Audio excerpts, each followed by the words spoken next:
Sinuspindi na ng Department of Transportation ang operasyon ng buong passenger fleet ng shipping company na may-ari ng lumubog na MV Trisha Kirsten 3 sa Basilan.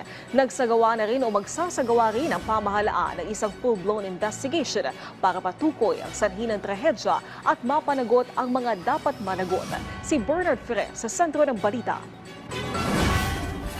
Nagpapatuloy ang search and rescue operations para sa 10 individual na nawawala matapos lumubog ang passenger cargo vessel na MV Trisha Kirsten 3 sa karagatan ng Basilan.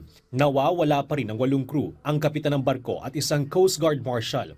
Kaugnay nito, bumuo na ang Philippine Coast Guard ng 16 na technical divers para tumulong sa operasyon. Ipapadala rin ang PCG ang kanilang remotely operated vehicle o ROV para sa mas malalim na pag-usuri sa pinangyarihan ng insidente.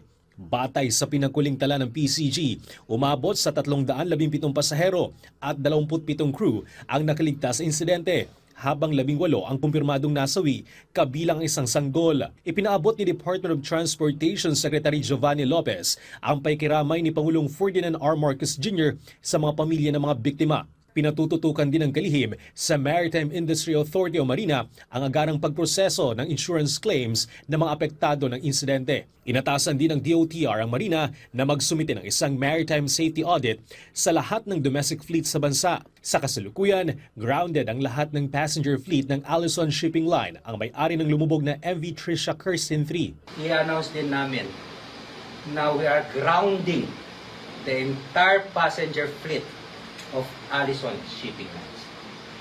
And I'm asking Marina to conduct a maritime safety audit together with Philippine Coast Guard, kasama na inspection, hindi lang po ng kanilang barko, kasama na rin po ng kanilang mga crew. Magsasagawa rin ang pamahalaan ng isang full-blown investigation upang matukoy ang sanhi ng insidente at matukoy ang posibleng pananagutan ng mga kinaukulang ahensya at ng nasabing shipping line. Kung lalabas po sa investigasyon na meron pong pagkukulang ang gobyerno, makakaasa po kayo na yayariin, sisipakin, we will file the appropriate cases. Ganun din po sa panig ng ship owner.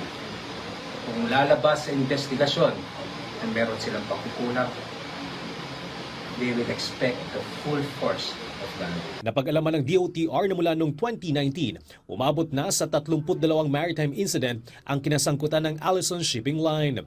Bernard Ferrer para sa Pambansang TV sa Bagong Pilipinas.